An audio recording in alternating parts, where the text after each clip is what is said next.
O fim de semana de lutas chegou e os meus palpites também. Vamos falar sobre isso e muitas notícias a seguir, como Paulo Borrachinha e Khamzat Chimaev projetam retornos, mas não é contra o outro. Henry Cejudo e Tony Ferguson se aposentaram? Teve resposta definitiva hoje. E saiba quem são os lutadores que irão defender o UFC no tribunal contra outros lutadores. Sim, tudo isso e mais um pouco aqui no MMA Meloto.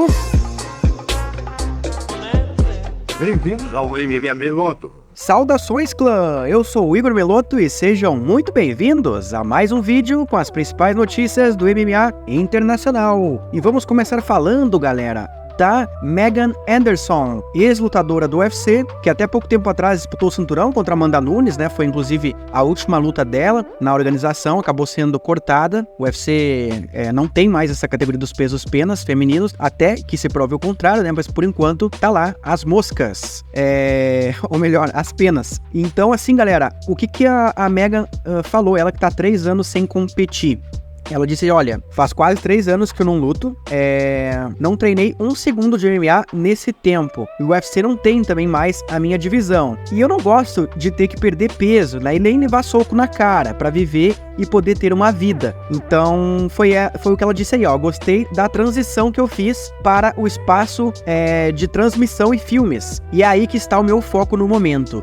Ela, então, que praticamente se aposentou do MMA, dizendo aí que a probabilidade de lutar novamente é mínima. Ela que tá parecendo a Cat Zingano aqui nessa foto. Mas, enfim, pra quem perguntava aí, cadê essa mulher? Realmente, tá praticamente aposentada. E o Henry Cejudo, galera, será que ele se aposentou? Ele que tinha dito que ia se aposentar, né? Que era 100% de certeza que isso ia acontecer se ele perdesse pro Merab Dvalishvili. Bom, a derrota veio. E a aposentadoria veio também. Segundo o Henry, e um vídeo que ele divulgou hoje na internet, ele não vai se aposentar. Ele que estava sentado aí numa banheira de hidromassagem enquanto assistia a um clipe do filme O Lobo de Wall Street, que mostra o personagem de Leonardo DiCaprio anunciando que permanecerá na empresa, apesar dos rumores de que ele iria embora. E Cejudo aproveitou o clipe para anunciar que ainda não terminou de lutar, ainda vai continuar lutando. Outro que não vai largar o osso, galera, é Tony Ferguson, que disse aí que planeja lutar até que as rodas caiam. Ei, Laia, Tony Ferguson não vai a lugar nenhum. Ele que se considera aí um hall da fama do UFC, disse que toda vez que se machuca, né, na luta, ele volta com muita sede de vingança. E disse aí que ninguém vai dizer o que diabos ele tem que fazer da vida. E quem não larga o osso também, galera, uma espécie aí de lealdade, né, com a empresa, é Michael Chandler, Chael Sonnen e Michael Bisping. Eles que serão umas das testemunhas do UFC no processo antitrust, né, de diversos lutadores que estão aí processando a organização, acusando o UFC aí de um esquema para adquirir e manter o poder de monopsônio do mercado de serviços de lutadores profissionais de MMA de elite, eliminando a concorrência e suprimindo salários. Os líderes dessa acusação são Kang Lee, Nate Quarry, John Fitch, Brandon Vera, Javier Vasquez e Kyle Kingsbury, ex-lutadores da companhia, que estão aí liderando esse processo, buscando indenizações entre 894 milhões de dólares a 1,6 bilhão. Porque como esse grupo de ação é uma ação coletiva, qualquer lutador que competiu no UFC durante o período de 16 de dezembro de 2010 a 30 de junho de 2017, acaba meio que entrando automaticamente nesse processo também contra a organização, a não ser que se oponha e peça pra sair. Mas, pelo que eu vi, poucos lutadores fizeram isso, que é o caso do Sonnen, do Bisping, da Miesha Tate e do Donald Cerrone. O Michael Chandler também aí vai ser uma testemunha em prol do UFC. Esse documento aí foi obtido pelo Bloody Elbow e a ESPN aqui que tá também divulgando essas informações. E esse processo deve ser julgado em abril. E o Donald Cerrone, galera, que aliás deu uma entrevista aí essa semana que tá repercutindo bastante, dizendo que ele recebeu em torno de 200 mil dólares pela luta contra o Conor McGregor, essa luta que vendeu mais de 1 milhão de pay-per-view. né, de pacotes de pay-per-view aí globalmente, meio que derrubando um mito de que lutadores que enfrentam o McGregor ganham muito dinheiro, né? E ele disse que ganhou simplesmente o que vinha ganhando sempre, não mudou nada. Só que, ao contrário de muitos, ele se disse satisfeito com o que ganhou. Ele disse que não estava reclamando disso e que não está querendo dizer que o Dana White deve dinheiro a ele, pelo contrário, ele disse que ganhou muito dinheiro ao longo da carreira do UFC, inclusive revelando um número aí, em torno de 10 milhões de dólares. Só que alguns lutadores caíram em cima aí, né? Criticaram essa situação. Inclusive o Jake Paul disse pro Cerrone acordar, abrir o olho aí, porque esse evento que o Cerrone lutou contra o McGregor provavelmente era uma receita de 80 milhões de dólares. Fica a dúvida aí se Michael Chandler vai ser tão recompensado assim por todo esse atraso, essa espera, né? Pelo irlandês. E agora sobre uma luta marcada, pessoal, vamos pensar pra frente. A brasileira Tabata Ricci vai enfrentar a americana Tícia Torres, que tá voltando aí de uma gestação, e essa luta vai acontecer no dia 11 de maio, uma semana depois do UFC Rio, segundo a Ricci revelou ao Remember the Show. E o Khamzat Chimaev, pessoal, será que ele vai enfrentar o Paulo Borrachinha na sua próxima luta? Bom, ele falou sobre o projeto dele, né, de retorno.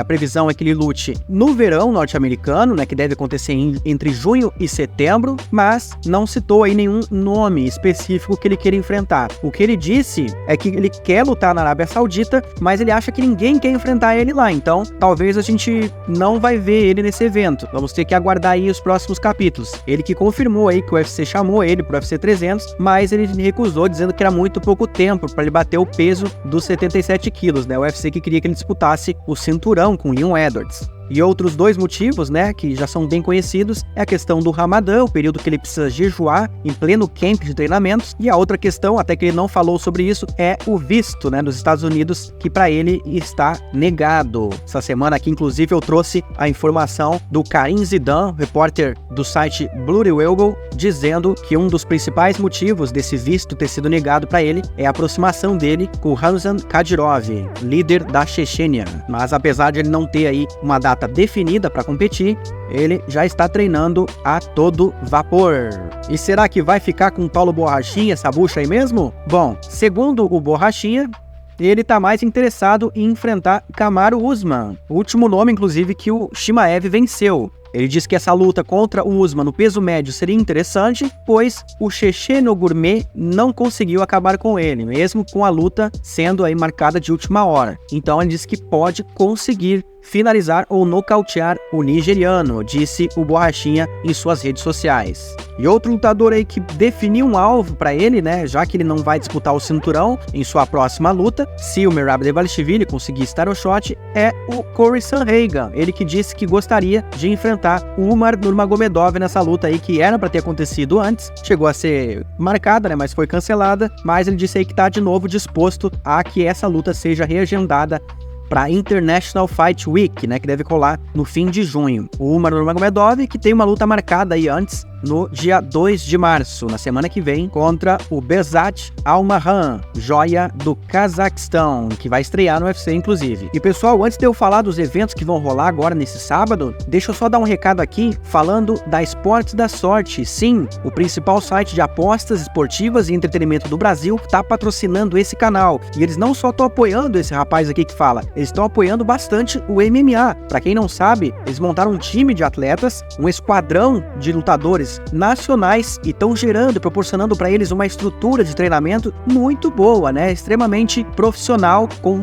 também bastante divulgação, né? Esses atletas estão sendo falados, inclusive na mídia gringa, tem promessa aí que deve pintar em eventos grandes daqui a pouco, então vamos ficar ligados. Vou deixar aqui embaixo na descrição do vídeo o link para vocês conhecerem o esquadrão, acompanharem a trajetória desses atletas e por que não torcer por eles, né? E claro, o link de cadastro na Esportes da Sorte para vocês fazerem as fezinhas de vocês no final de semana. E daqui a pouco eu vou falar os meus palpites, e se tudo der certo, a gente vai fazer uma graninha nesse final de semana, hein? Beleza? E bom, galera, agora vamos falar então sobre os eventos que vão rolar nesse final de semana. Aliás, tá rolando evento agora. Ontem, inclusive, rolou, pra quem não sabe, a brasileira Valesca Machado, a Tina Black, deu um nocautaço de cinema, um belo aperitivo aí pra gente no final de semana. Hoje já teve evento do ONI, tá rolando agora o Karate Combat, tem lutador do UFC competindo, o Rick Simon, tem ex-lutadores como o Efraim Escudeiro, o Eric Pérez, o Rafael Alves, enfim. Tá rolando também a NFA, tem 2 disputas de cinturão, uma delas incluindo a brasileira Tayane Lopes. Outro evento que tá rolando também é o Cage Warriors, com Wilson Reis, ex-desafiante ao cinturão do Demetrius Johnson, fazendo a luta principal. Na madrugada vai ter Rising com Luiz Gustavo fazendo a luta principal, ele que se inspira bastante no Vanderlei Silva. E amanhã começamos o dia com KSW, vai ter o interminável Josh Barnett fazendo uma luta de grappling com o Phil DeFries, ex-lutador do UFC que tá fazendo história lá no KSW, é o campeão dos pesos pesados da organização, de MMA mesmo, tá com 9 defesas de cinturão consecutivas. Algo incrível. Esse evento que vai ter uma Matt Kalidov fazendo a luta principal contra um ex-campeão mundial de boxe nas regras do boxe. Vai ter luta de MMA, vai ter luta nas regras do Pride. O Matheus Buffa vai fazer uma dessas lutas. Enfim, é um evento bem recheado aí para todos os gostos. Assim como, claro, o evento do Popó contra o Bambam. Essa luta que tá parando o Brasil. E vai rolar neste sábado pelo Fight Music Show 4 em São Paulo. E hoje rolou a pesagem aí com as encaradas. Alguns lutadores não bateram o peso, mas na luta principal ali todo mundo bateu o peso normalmente. O Popó ficou com cerca de 84 quilos e o Bambam com 90. Como eu disse que tem para todos os gostos, vai ter a luta do Fábio Maldonado contra o Léo Leleco. Os dois que são ex-lutadores do UFC vão estar competindo aí no boxe. E aí vai ter um monte de celebridades, né? Quem já tá por dentro aí já deve estar sabendo. Eu não vou entrar tanto em detalhes aqui, porque eu também quero falar do evento da PFL versus Bellator, que é um dos principais eventos do final de semana. Vai passar no Combate, assim como o evento do Popó e o Bambam também, que aliás, a luta principal vai passar na Globo, mas antes disso a gente vai ter aí também as lutas da PFL versus o Bellator, onde o Renan Problema vai fazer a luta principal contra o Ryan Bader pela unificação dos títulos dos pesos pesados das organizações e também valendo uma luta contra o Francis Ngannou. Quem vencer vai enfrentar o camaronês. A gente também vai ter a luta entre o Impa Kasanganay contra o Johnny Wiblin, também uma luta entre campeões, e depois no restante do card apenas lutas casadas, né? Vai ter o Ray Cooper terceiro contra o Jason Jackson, que o Jackson é o campeão do Bellator. Vai ter o Vadim Nemkov, que até então era campeão dos pesos meio pesados do Bellator e agora subiu de categoria, tá fazendo o retorno dele esse peso, vai enfrentar o Bruno Capelosa, brasileiro que já foi campeão da PFL. E outra luta que tá chamando bastante atenção nesse card é entre o Thiago Marreta e o Yoel Romero, dois ex-desafiantes ao cinturão do UFC, um dos pesos médios e o outro dos pesos meio pesados. E para iniciar o card principal, Clay Collard e AJ McKee. McKee que já foi campeão da organização do Bellator e o Collard que tem figurado aí na elite da PFL, já lutou no UFC também e tá aí fazendo essa luta representando a PFL. Tivemos, infelizmente, a infelicidade, né, de ter a perda da luta entre o Patrício Pitbull e o Gabriel Braga. O Gabriel teve um problema que não foi revelado e o Pitbull aí que ia enfrentar ele também acabou saindo do card, mas que tá muito bom ainda, né? Vai ter também o Aaron Pico fazendo uma revanche com o Ray Corrales, que nocauteou ele no passado. O Pico que é uma das maiores promessas que o MMA já teve, pelo menos em termos de expectativa, se falou mais dele do que do Bo Nickel, pra vocês terem noção. Também vai ter o neto do Muhammad Ali, o Biagio Ali Walsh, que vai enfrentar o Emmanuel Palacio, um argentino. E outra luta que vale a pena destacar aí também é da Clarissa Shields, multicampeã mundial de boxe, fazendo aí uma nova aparição no MMA contra Kelsen DeSantis. Esse evento que deve começar por volta das 2h30 da tarde, com transmissão do Combate. E bom, falei de todos os eventos, falei do evento do Popó e o Bambam, esse que deve começar por volta das 8h30 também no Combate, mas depois, como eu disse, a Globo vai transmitir. Só que o evento que a gente mais aguarda aqui, pelo menos os grandes fãs de lutas de MMA, é o UFC México. Esse evento que vai ter duas revanches importantes, né, como atrações principais, Brandon Moreno versus Brandon Royval 2 e Yair Rodrigues versus Brian Ortega 2. E também vamos ter diversos brasileiros no evento, incluindo o Raoni Barcelos pegando o Christian Quinones, o Matheus Bocão Mendonça pegando Jesus Aguilar e o Daniel Miojo Lacerda enfrentando o Edgar Chaires. Ah, e claro, o Felipe dos Santos, o Felipe Detona contra o Victor Altamirano. São 3 lutadores aí brasileiros representantes da Chute Box, com exceção do Raoni Barcelos, que vão estar lutando lutando aí. O Charles Oliveira tá lá no México, vai ficar no corner deles. O Alexandre Pantoja vai estar lá também para acompanhar a luta principal e ver quem que sai para enfrentar ele. O vencedor deve lutar contra ele no UFC Rio. E vamos ter aí diversas outras lutas que estão muito legais também. Hoje teve pesagem. Infelizmente, tivemos apenas 2 atletas que não bateram peso. Coincidentemente, eles que vão se enfrentar, que é o Edgar Chaires e o brasileiro Daniel Miojo. O Daniel Miojo que atacou bastante gente na internet aí, né? O pessoal criticou bastante ele e ele acabou devolvendo aí respostas agressivas, né? Contra os fãs, contra a imprensa, né? Xingou bastante gente aí que criticou ele e agora, de repente, agora perdeu a torcida, né? De muitos fãs. E agora vamos para os meus principais palpites. Juntando todos esses eventos, eu separei aqui os meus 3 principais pitacos para este sábado. E bom, quais são eles? Vamos então para o primeiro palpite. Raoni Barcelos, vitória simples a 1.55. Acredito na vitória do brasileiro, ele que já tá aí com uma certa idade um pouco mais avançada que o seu rival, mas em termos de habilidade, em termos de técnica, eu não tenho dúvidas que ele é o lutador superior e que ele vai vencer essa luta. Inclusive, eu acho que pode pintar uma via rápida aí, mas estou indo na vitória simples que já tá pagando bem. Raoni Barcelos a 1.55. Segundo palpite, essa é múltipla, galera. 2 vitórias combinadas. A primeira entre Brandon Moreno, acho que ele vai vencer o Brandon Royval. É um lutador mais completo, tem menos falhas. O Royval mostrou muitas brechas, inclusive, principalmente no solo. Foi quedado com facilidade pelo Pantoja, que já estava exausto. Eu acho que o Moreno vai ser inteligente o suficiente para controlar essa luta também, manter ele numa zona de conforto, ou quem sabe até finalizar ou nocautear o americano. Então, essa vitória aí combinada com a vitória do Jason Jackson. Jason Jackson, para quem não sabe, lutador do Bellator, campeão dos meio-médios, acabou de vencer o maior invicto da atualidade do MMA, que era o Yaroslav Amosov, venceu com propriedade e acredito que ele é um lutador bem superior ao Ray Cooper III, que já está decadente, enquanto o Jackson está voando. É um grappler de muito bom nível, coisa que o Ray Cooper falha bastante. Ele tem um bom poder de nocaute, mas é muito vulnerável nesse quesito. Inclusive, a última luta dele foi com o Derek Brunson e foi nessa área que o Brunson dominou. Acho que vai acontecer a mesma coisa. Fica aí meu palpite na vitória do Jackson. Juntando as duas odds, ficou 1.53. A vitória de Moreno e a vitória de Jackson juntas. E o último palpite, pessoal, Raul Rosa Jr. e Muhammad Naimov. Sim, mais uma múltipla, mais uma combinada, 2 vitórias para bater a odd de 1.66. Acredito no mexicano Raul Rosa Jr. contra o Rick Turcios. Vejo muito mais talento no mexicano, muito mais poder de fogo, de nocaute, de finalização, enquanto o Turcios apresenta brechas, me pareceu ser um atleta vulnerável até nas incapacidades físicas, não me mostrou velocidade, me mostrou uma falta de gás.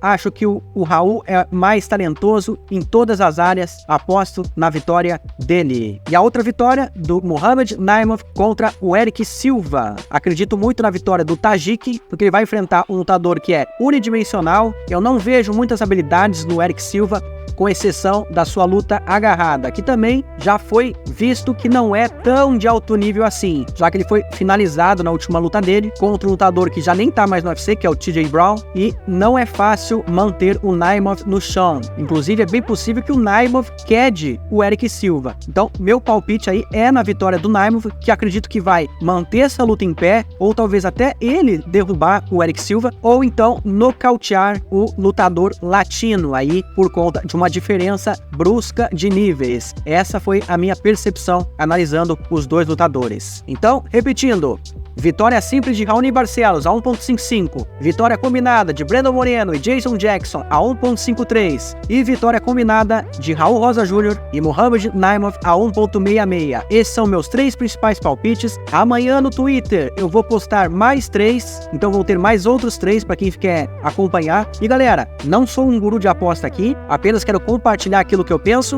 aquilo que eu acredito, mas se vocês têm outra leitura sobre aquilo que eu falei, ou através da minha própria leitura, vocês identificaram aí um certo perigo naquilo que eu disse, analisando os lutadores, e vocês talvez queiram ir no palpite inverso, ou nem mesmo ir em nenhum deles, galera, fiquem à vontade. Quero inclusive que vocês compartilhem os palpites de vocês aqui nos comentários. Isso aqui é totalmente democrático. não tem autoritarismo, não é uma ditadura, vocês podem seguir o caminho de vocês livremente. Mas a minha visão está aí, compartilhei ela e agora vamos torcer, dedos cruzados, para que tudo dê certo nesse final de semana e a gente consiga comemorar juntos, ou de repente chorar juntos nesse final de semana, beleza, pessoal?